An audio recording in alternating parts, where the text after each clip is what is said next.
not only zoning as far as walking. That's just unbelievable. Steps, he has two people, a person on each arm, and he walking up, talking about steps yesterday, that's phenomenal.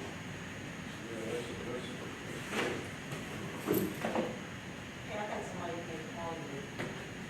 Still got investment. Yeah. You still got investments in the brewery, right? Yeah. Assistant director of Department of Corrections.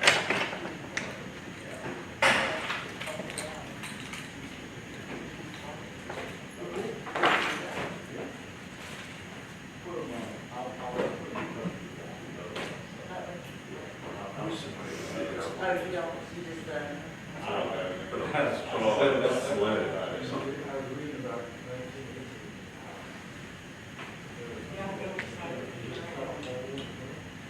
cheesecake. Wow. Great. Are they gonna do? Well, I tell you this, I had picked one up before. Oh, yeah. You pick it up on your, no way. One for each letter.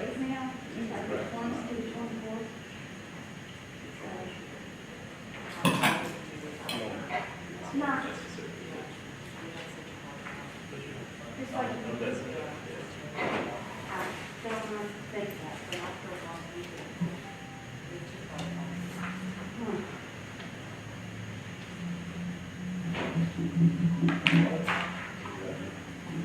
We're live. We're live. He's on transport or something, so. Are we ready? Okay. We ready, Ashley? Yes, sir.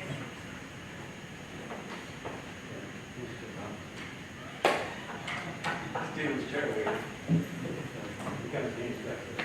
Yeah, he's on.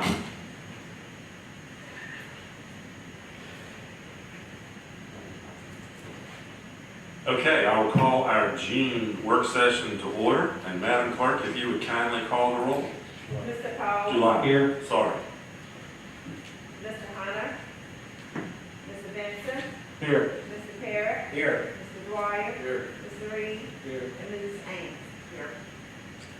Correction, Madam Clerk, July work session. I'm that far behind.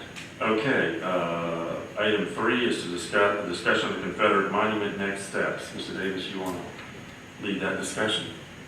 I'll just start it off by saying I've asked the town attorney, Gary Holder, to come and give you a brief synopsis of the statute pertaining to the next steps that that council has the options of. Thank you. Welcome, sir. Hey, folks. All right, Scott asked me to give you guys an update on what the new law, which actually takes effect today, says. Everybody hear me okay? For reading somewhere. Yeah. Okay.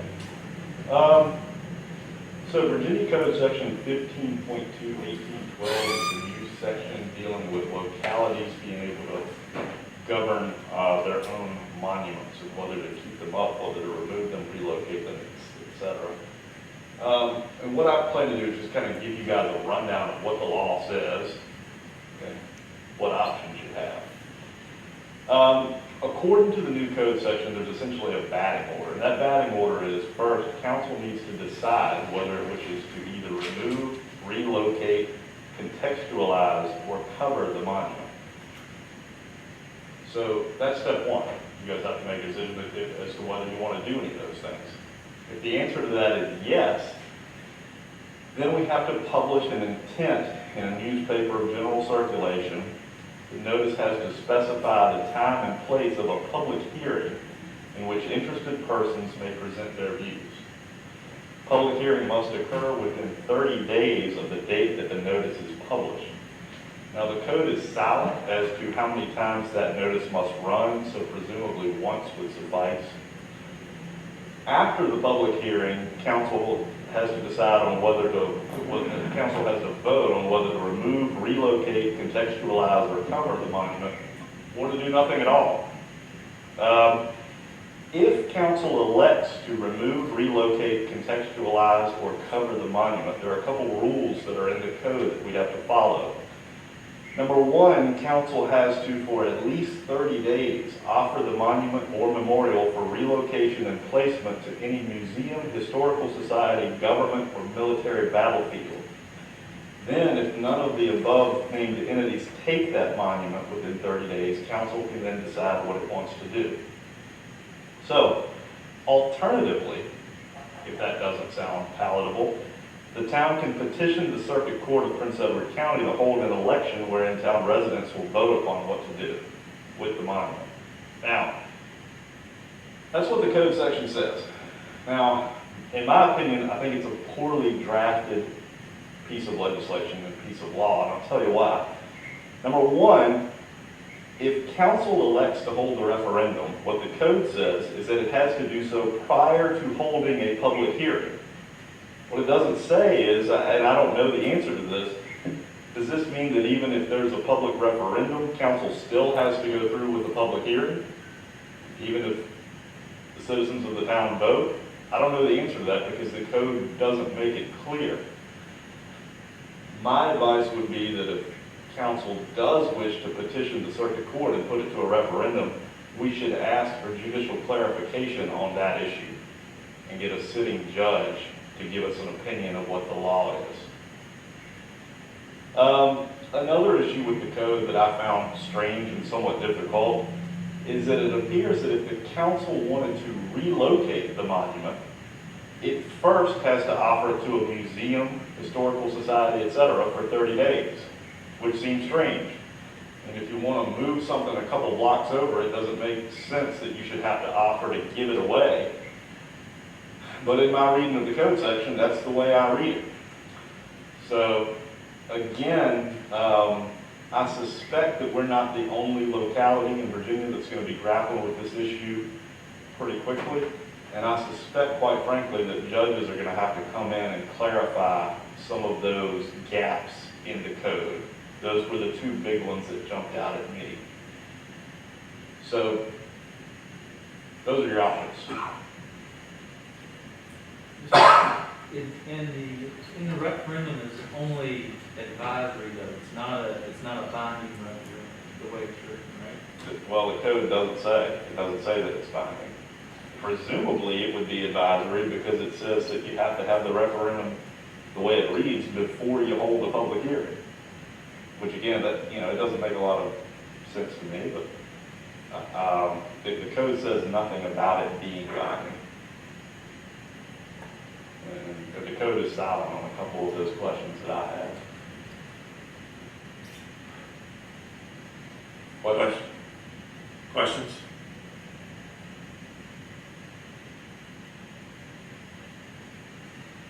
Okay. What is your suggested first step one more time? Well, first step, based on the way the code is written, is council basically has to decide whether it wants to take action. The code doesn't say the council has to do anything, but if council decides that it wants to, and this is the language in the code, if council decides that it wants to remove, relocate, contextualize, or cover the monument, if the answer to that question is yes, and council elects to do that, or to at least have that discussion, then council has to publish a notice in the local newspaper, and we have to have a public hearing where members of the public can come in and give their input. And there has to be 30 days from the time of the notice to the... Correct. So if the notice runs on Thursday, July 2nd, the public hearing would have to take place on or before August 1st. It has to be within 30 days. And it's silent on how many times that notice needs to run. Doesn't say, so presumably once. So it's, I had not read the code section in full until a couple days ago, and like I said, there are a couple things that made me scratch my head. And I think, depending on what council wants to do, we may, if council decides that it wants to take action with regard to the monument and wants to have a public referendum, I think we probably, when we petition the circuit court, need to ask the judge, who would be sitting in our circuit, to maybe clarify some of these issues that are a little confusing in the code. I personally, excuse me, I'm interested in pursuing the referendum, or just have discussion on it. I think I'd like to see it, start the process of getting to the public. Right. Yeah, I guess it doesn't specifically say either, but since it's located in a town, it would be only, that referendum would only be town residents? Yes. That are qualified to vote in the town limits? That was my takeaway. I can't imagine that anyone else would have the right to give an opinion. Let's see. I'm gonna pull up the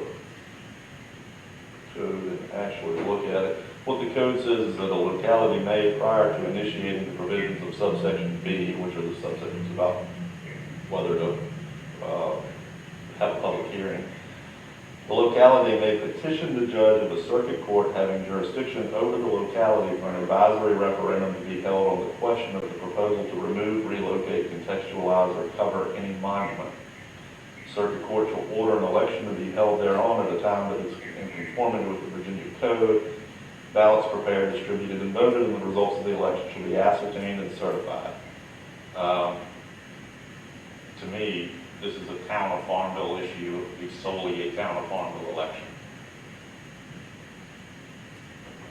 The reading of it is that even if you were to do a referendum, it's still just advisory. It's not a. Doesn't say. I have to assume it's advisory, if only because if you read that section of the code, the way it's prefaced, the section dealing with the referendum, is it says a locality may, prior to initiating the provisions of subsection B. And what subsection B talks about is the public hearing requirement. And so it reads, that honestly, that doesn't make a lot of sense to me, but that's the way it reads. Is there any possibility of getting clarification from the AG's office? We could ask for an advisory opinion. Can you do that? Yes.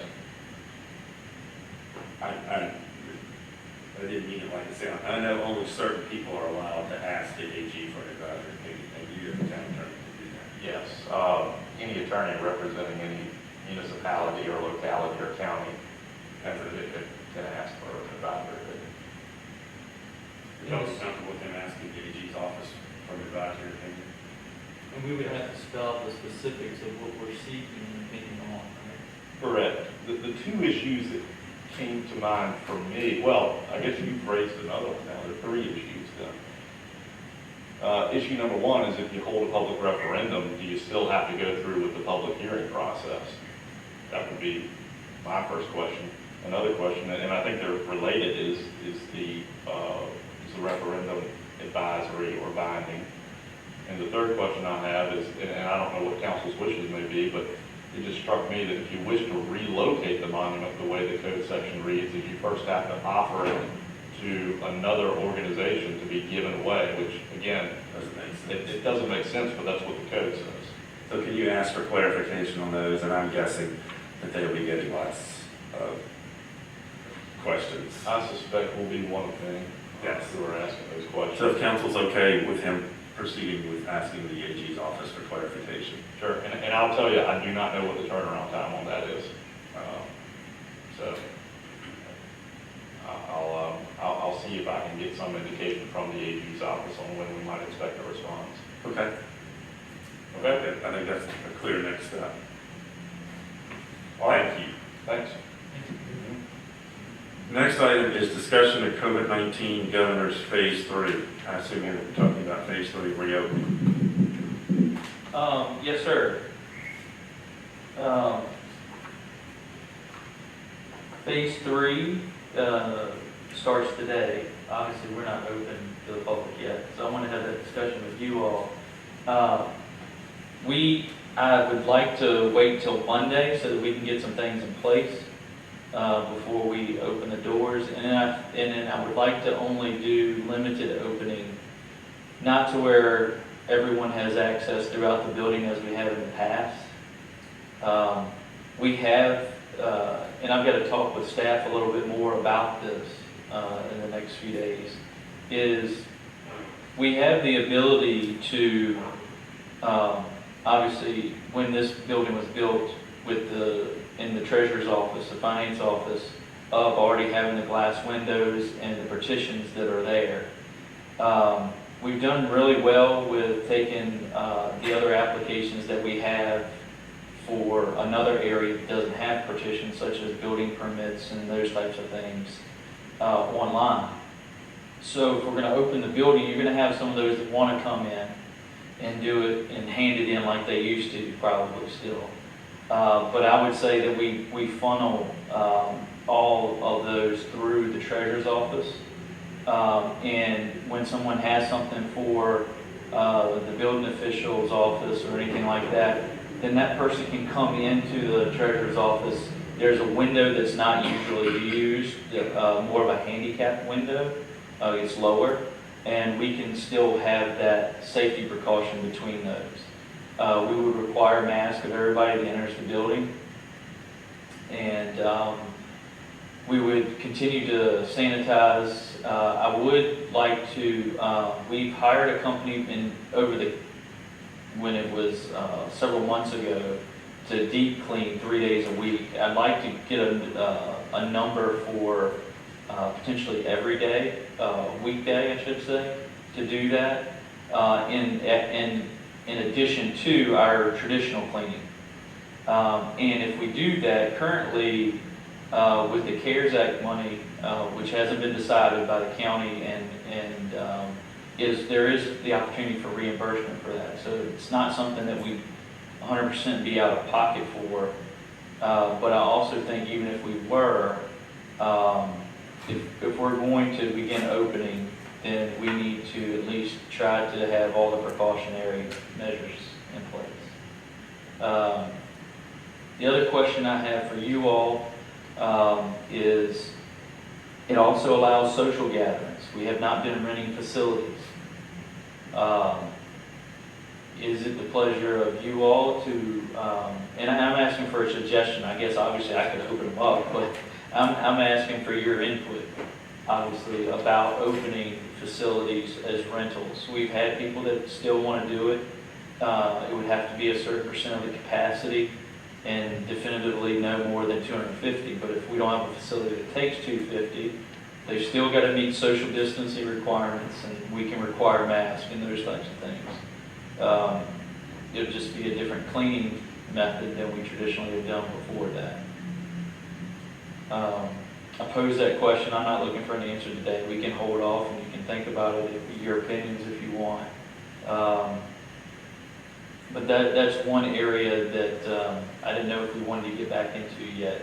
See for a few weeks how opening this building and the bus and public works to the public works first, and then we take into consideration the social gathering aspect of our facility rentals. Yes, sir. Who would monitor the social gathering if you open back the exhibits? That's a good question, because that's never been in place of monitoring while they're there. And I don't know, that's another piece that I don't know that we have, what capability we have of doing that. And what about the cleaning after? I mean, it has to be obviously a deep clean, disinfecting, more so than just going in and sweeping up the floor. Exactly. That's what I was saying. It would be a totally different cleaning process than we Totally traditionally. different costs involved as well. They could add a cost for cleaning on there, have the company that you're using here go in and sanitize after use. And we would also change to where, sometimes it's been back-to-back, a Friday night and Saturday morning. That would not be possible any longer. It would have to be, if it's a Friday night, it could not happen until Saturday night, if depending if it could be cleaned. So there's a lot of those things that we have to work out that I think we should wait and see how this pans out in our current structures before we open it up. The interesting thing is you look across the country, the numbers are increasing with our communal Yeah, people are getting together in large groups, that's when the numbers are up. And I don't want to increase the opportunity for that necessarily. I'd be inclined to keep them closed at least another 30 days and review it again. I'd second that. I can do that. We'll bring it back the first part of August at a work session. That's all I had on that. Thank you. Item 5 is to discuss the, suspension of convenience fees, the waiver of penalties, interest, and suspension of disconnection of water. So on the council decided for March, April, May, and June, you would suspend the convenience fee, which is the credit card fee that people pay to pay by credit card. Waive penalties and fees and penalties and interest on other late payments, and we suspended disconnection of water service. And we said we would revisit that on July the 1st.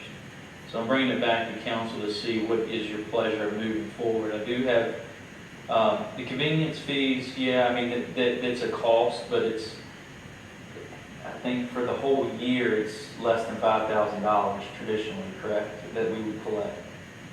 In the whole scheme of things, that's not an exorbitant amount of money if we left that for a little while longer. Penalties and fee interest, that does have a different number assigned to it, but you also, I know, have to think about the times that we're still in. People have not gone back to work. The one that does concern me probably the most, and I know it affects people, is the disconnection of water. Yet, Carol Ann has some numbers that I want her to share with you. They're not really high compared to what you might think they are, but it's the amount of time that they are behind and how long will it take them to catch up is the concern. And what method. And we've offered a payment plan. We're going to continue to call them and try to get them on a payment plan, but if not, you get so far behind and then it's harder to pay anyway. But the end result is you cut their water off, which is not a positive, so. Okay. We have 9 that owe 5 bills. That's January through May. Those 9 were supposed to be turned off that second Tuesday in April. That's when COVID hit. So we weren't bad to start with. Now we have 28 that owe February through May. So the total of $9,239.26. So in other words, we haven't turned off any water April, May, and June. Because what we said was there had to be 2 bills back plus current was how we were doing it, but we had talked about going less than that, but that's how the termination. We got a lot of people that really are paying their bills, trying really hard, but that is the ones that have not paid anything at all. Have you spoken to me again? We have talked to some of them, yes. Some of them just saying that we don't have it, others are trying to get the money, but, Scott and I were just trying to discuss, Try to reach out again. I think they ought to at least be trying to make a good faith effort to come up with something. I mean, I'm not expecting them to pay it all at one time, but I think they at least need to, I refer back to what Scott said, you can't get but so far behind and get caught up. And if they continually get behind, eventually it's not going to be possible. I think we need to have maybe a minimum that they have to start paying, or otherwise we have to take action. Now, what we have done before when I did a payment plan was they had to keep their current bill current, and then whatever the amount they set up to pay of their delinquent amount. Force backside. Correct. Earlier, what was the amount that they had to pay on them? Some of them was like they were paying $25 a month at that, of the delinquent, but they had to keep their current bill current. So going forward, they didn't owe any more going forward, and then they were trying to, make their payments. But you don't want to straighten it out too long either. Would it be unreasonable to say, keep the current bill current with a minimum payment of $20? Would that be unreasonable? For all residential. I mean, I think $25 is reasonable. I do too, but I mean, I'm just trying to give them every opportunity. Exactly. In the scheme of things, I mean, $20, $25 even. I mean, I would like to think that everybody that in 30 days' time could come up with an extra $20 or $25. And the rest of y'all feel about that. I think that the other key part is you gotta think about the ramification of what will be the penalty, because disconnecting it during this time isn't a positive either.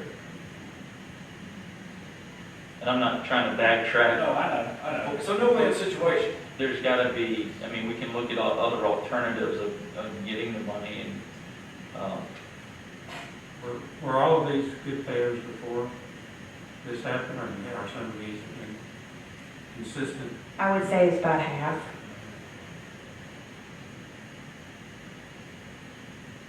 Why don't you guys reach out to them again and see if you can work something out? See if you can, so you don't have to do it. And make a good faith effort here. on the water piece, okay. We can do that and bring it back in a month. It's really difficult to cut somebody's water off. That's getting tough. We'll look at other avenues as well, if there's any other way of, So I think if you try to reach out to them and say, you know, look, we're here, we want to work with you, what can you do? Do you want to set the $25 or $20 plus the current? I mean, do you want to set them out or see what they'll do? Yeah, why don't we reach out to them? I mean, everybody's situation is going to Alright. be different, so reach out to them and see what you can do. You said it's only 9, right? There's 9 that owe for 5 months. There's 28 that owe for 4 months. And that's through the end of May. That's not going to count what we're the bill we're getting ready to send Start out. with your 9 and then work through your list and come back to us and see what you can do. We want to be reasonable. do you want to continue to suspend for another month and do it on a monthly basis of the convenience fees and the penalty and interest? And see how our economy gets over. The fact that you're not open, the doors aren't open too, I think the convenience fees ought to be just a no-brainer as far as I'm concerned. We continue to waive those without any question. And it may help people from coming in that would. It benefits the staff by limiting the number of people that come in and waiving the convenience fees is all a part of that, so yeah. But we are going to open this building on Monday. I mean, Right. not fully, but yes. I would for another month and we'll look at it again. We can do that. Okay with that? It doesn't recognize. The next one, I guess, would be probably pretty similar, is the suspension of delinquent accounts receivable notices. We haven't pursued any of those as well. And we can, what's the pleasure, we said we would bring that back in July 1st as well. What is outside of the standard water sewer bills that are delinquent? These are like your damage to town property, that water sewer bill taps that we have been trying, that's still on here. A few false alarms, and that's about it. Money-wise, are we talking about any big number? And some sales service public works. Yes or no? No, it's not in large numbers, just that water sewer tap that's on there that I don't know about. Scott, you're working on that, right? We've had some conversation about that. Conversation. We'll wait to see how that turns out. I personally don't think that's a high priority right now. You know, to meet people over the head, what do y'all think? Continue as is? Yeah, Not continue for 30 the days. next 30 days. I think the 30 days, I know you might get tired of it, but I think it keeps it on everybody's radar and it helps us to know where, from a governing body standpoint, where you want to be. Okay. Item number 7, update on the Virginia retirement system, VRS. Yes, so you asked me to contact them to do a study. And the person I had been working with prior had retired, so it took me a little bit to find someone and some other things going on, but I have spoken with them. They have different options, and so I have written them a letter that they're reviewing, and then I'll send in a formal letter on our behalf. I thought giving you 3 options to look at was the best, and I'll tell you what they are. One is prospective, and that's what they call the status when you first do this. Prospective with hazardous duty benefit at 1.7% multiplier, and that's for all emergency service professionals. Prospective status with hazardous duty benefit of 1.7% multiplier, and granting all employees 5 years of service that have been employed at least 5 years. And then the other one is prospective with hazardous duty benefit at 1.7% multiplier, and granting all employees with the amount of service they currently have with the town of Farmville. I'm going to tell you, you're going to get 3 drastically different prices because one's going to do the time that some people have that might be 40 years. But I want y'all to see the difference in if you start off with nothing and the employee buys any time that they have in local government. I think it's up to 4 years. And then if you make everybody at 5 years, if they have 5 with the town, that would make them vested. And then the other is going to be a much larger amount. But at least it gives you a picture of what it looks like in those 3 stages. It'll cost less than the $3,000 you allow me to spend. I want to say it's $1,250 for the first one, and each option you look at is an additional $250. What's the timeline? So from the earliest they'll probably have it done, the study is between October and December. So you have to give them a interested date in joining. So I told them February 1st, but it's good for 12 months from the date that the actuarial numbers are produced. You have 12 months that they hold you to that. Because what they do is they take the information and they come up with what your rate would be. So let's just say your rate is 7%. The town of Farmville's rate is 7%. That rate is good for, they do a study every 2 years on each locality, so it could go up or down every 2 years. And the employee automatically always pays 5%.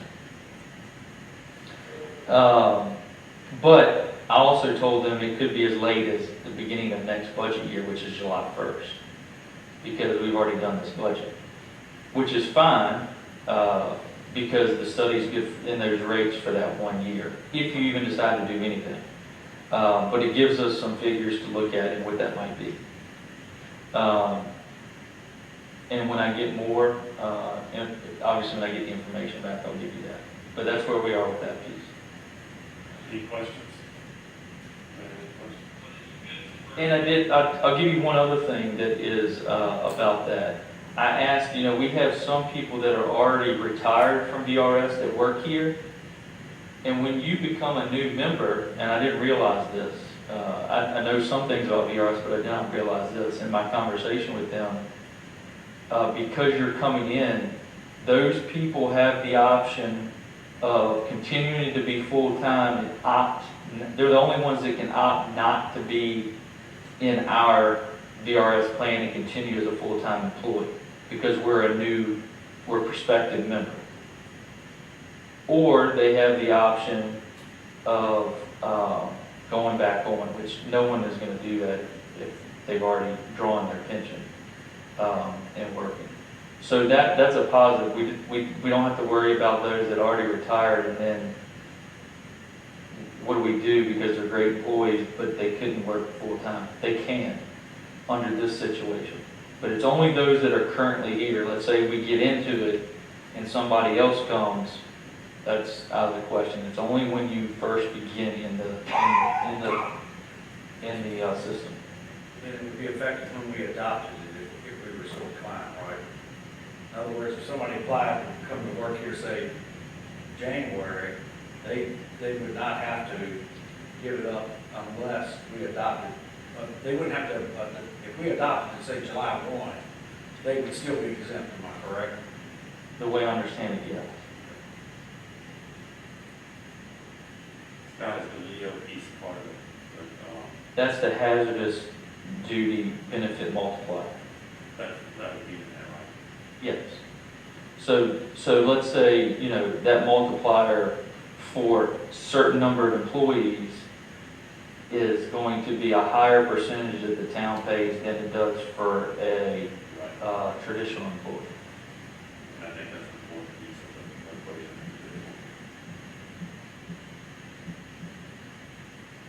Any other questions on the VRS? Do you have a deadline for when you have to submit information to them? Yeah, so the first step is they said, hey, we'll review your letter and make sure you have everything in it so we don't have to turn it back in. So I've done that. I'm waiting for them to respond to me, and I sent in a formal letter. The next step is they tell me what information they need on every single employee. The town would create a spreadsheet, and then it would be sent to a secured document, a platform that they give you a login for, and then the work begins with a third-party actuary. And I assume based on privacy laws, names are not submitted, it's just employee. No, it's names, social, they gotta have everything, birth dates, years of service, because that's the only way they can come up with the price, because they've got to see that when they plan, when they're eligible for retirement, because all that has a dependence on the actuarial study, the age of the employee, when they're eligible for retirement, they would be eligible for retirement, VRS, and those types of things. You have to have any sort of release from the employees to release all this personal information to a third party. They did not say that at this point. Just in today's world, it's sometimes different. Okay, any other questions? Okay, item 8, update on the transportation. Just want to give you a little bit of update on 3 different things. The Main and Millwood project, pretty much the punch list items are complete, except for one. We have to, the contractor has to finish taking down a light pole, which was really for the restaurant that is now in a piece that we took in the right of way of the so that we can make the sidewalk meet like 2 or 3 inches, the requirement for the project being a federal funded project. So that should happen, and it's got to be completed by next week.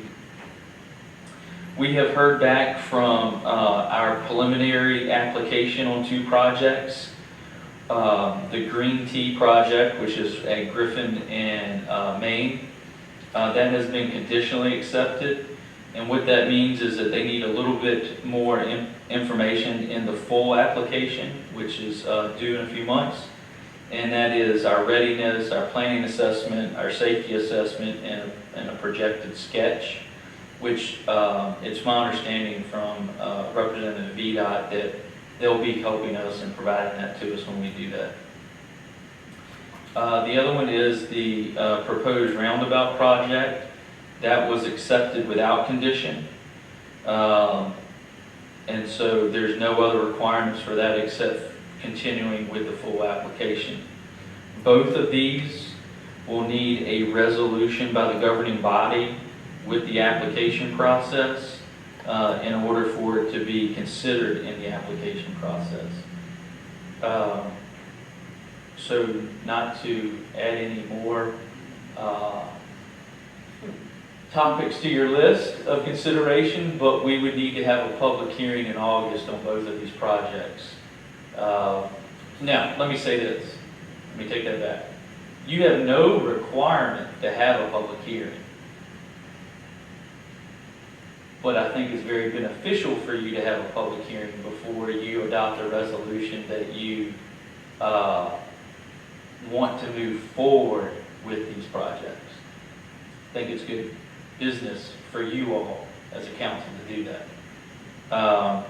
And we will be asking the Commonwealth Regional Council the same thing. VDOT recommends that because then you have a regional group that's supporting it, your governing body supporting it, and then you'll go through the application period. VDOT would also have a public hearing, but it's not like ours. It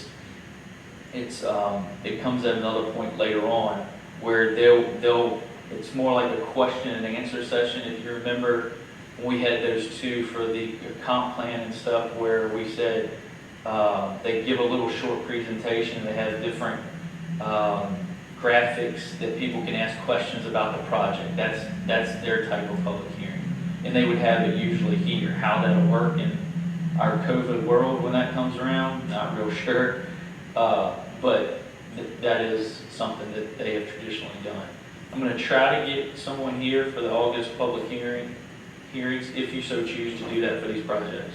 From VDOT, they've been working mostly by teleworking for the most part, but I'll try to get someone physically here for that, or at least be able to call in so that you can ask them questions and they can share statements. Hopefully it'll be Rick Youngblood, who's been here before and has been very active in the lead on these two projects. Any questions? What, can you just give a brief overview of the Griffin Wing? What's the goal of that project? What would that be?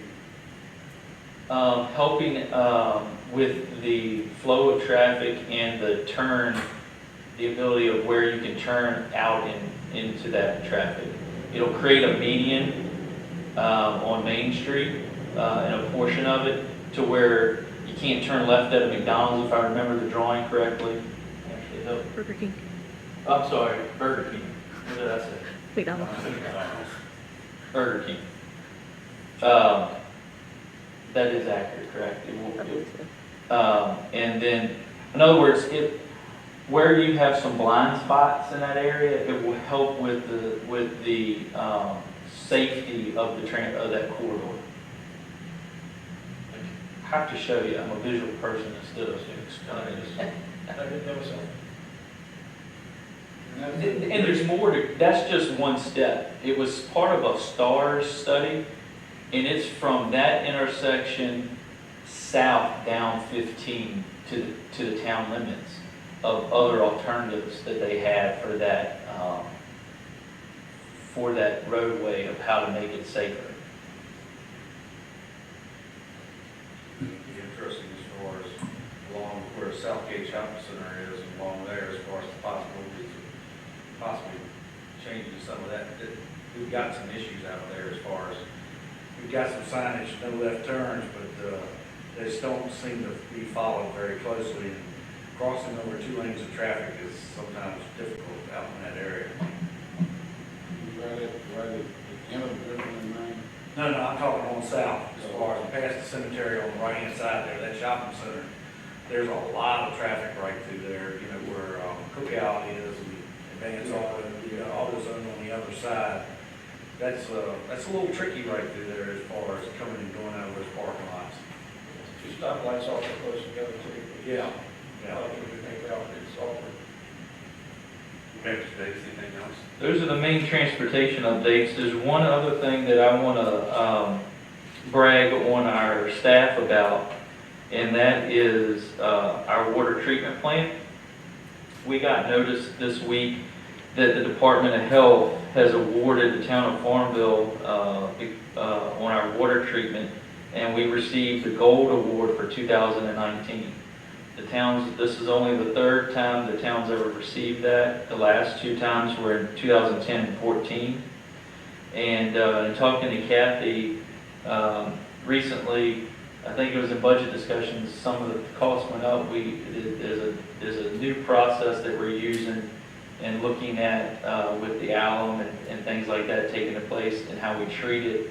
Remember last budget year, we did some renovations to the cleaning process.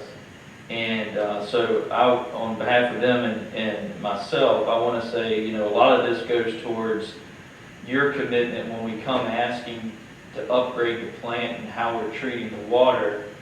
Your assistance in that is important because some of those things to reach these numbers that they need doesn't happen for us to reach those awards or for the citizens to have the quality product at the end of that process. So I want to say thank you to all of you for your work, but I also want to say that the employees at the water treatment plant do an outstanding job, and they're really proud of what this shows for them.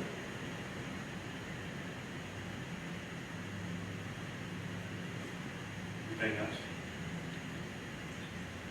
I got one comment on that. I'm sorry.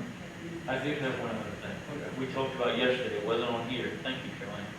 The finance committee met yesterday, food and lodging.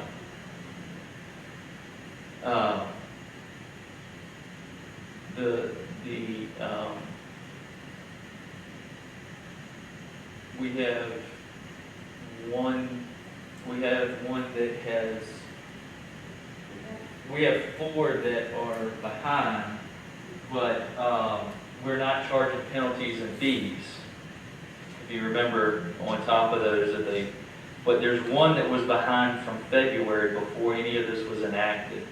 And I just want to make sure that all of council has no problem, and the finance committee opted for us to bring this obviously to the full council to that month, that February month would incur interest and fees for not having paid that amount. Is everyone okay with that? If I don't hear anything, I take it as a yes. How's that? All right, I'll do that. Anything else? Did I let that? No, we were just talking about how to go forward with these people. Oh. We said in a letter to one that started making payments, how long do we want to go with payments? If they offer that, or how we want to go forward.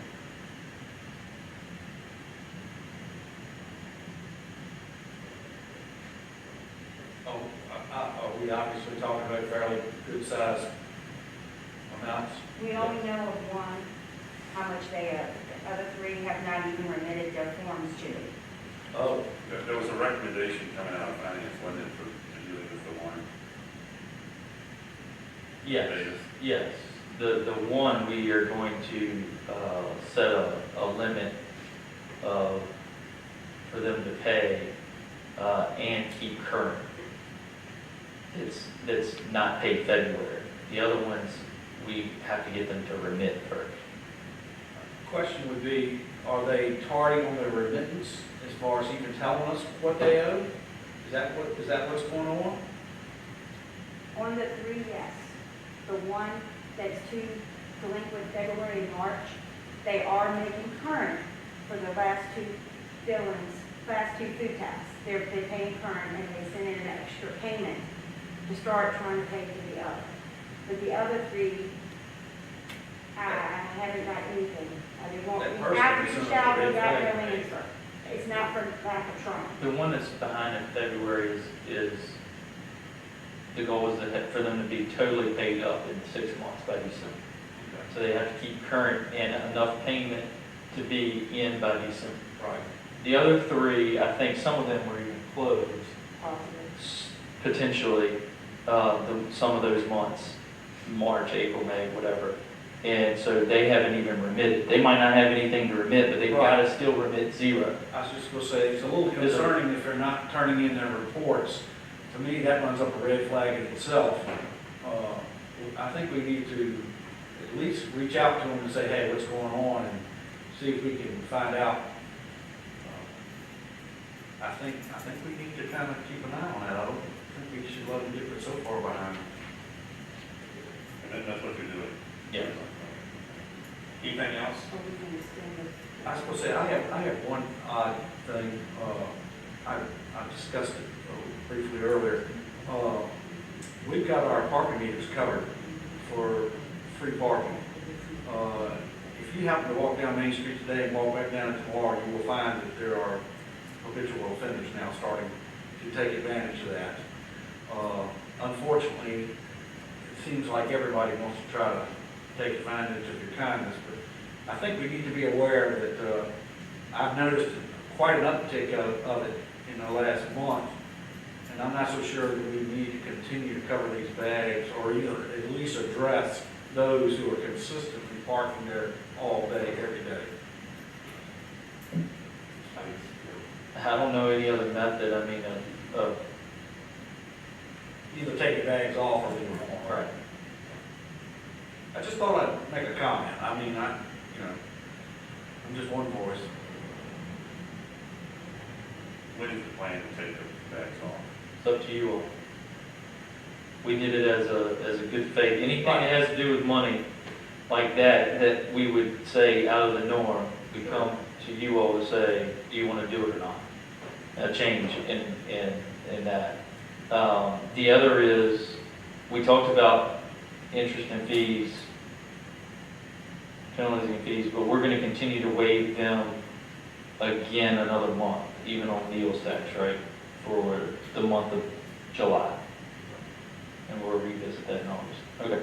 I'll keep the meters covered for another month also. Yeah. Same thing. Look at it again. It's fine. Is it feasible for you perhaps to send an email to the downtown partnership group and just ask them to please reach out to their members and say, hey, the covered meters are for customers, they're not for merchants and owners, would you please remind them of that? I would say all your businesses, not just your downtown group, because not everybody's a member of the downtown group. That would, I mean, We got a challenge. the only thing I can do is get you talking about every business in town? No, I think it's just Main Street. It's local businesses, employees parking on Main Street. I mean, there's no question about it. Is it time consuming? Yeah, it will be. I mean, they'll have to give me all the addresses and I'll draft a letter and send a letter. I mean, the question is, on the amount of staff time it's gonna take, is it really, when we're not charging anyway, is it really, Is it worth doing? right? I mean, it looked good. I just wanted to make you aware. And right now, I can't see it being really detrimental because there's still plenty of parking places on Main Street. I don't think we've got an overload of people shopping, so to speak. So if you want to wait another 30 days and revisit it, that's fine too. I just thought I'd make you aware of the fact. Okay, anybody else have anything? I want to ask a question concerning the employees. I know we're talking about employees. Do the employees have a suggestion box or complaint box at their work site, like if you want to suggest something or complain about something? I mean, they're welcome, my philosophy is they're welcome to do that anytime they want to. But is there a specific box or anything like that? No, there's not. But, I mean, they're welcome, in my opinion, to offer suggestions at any point in time. Maybe that's something that the new HR. Yeah, because you have some that won't come to you. You know, in the past, they'll come to council members and complain or something. I think we need to have a little box or something that just drop it in, and you can look at yourself. I wrote an employee suggestion box. Yeah. Anybody else have anything? I'm not going to call everybody out and speak up if you know. Mr. Davis, anything else? No, sir. If Until not, next week. take a motion to adjourn. So, second. Motion is second, all in favor? Aye. Any opposed? Ayes have it. Meeting adjourned.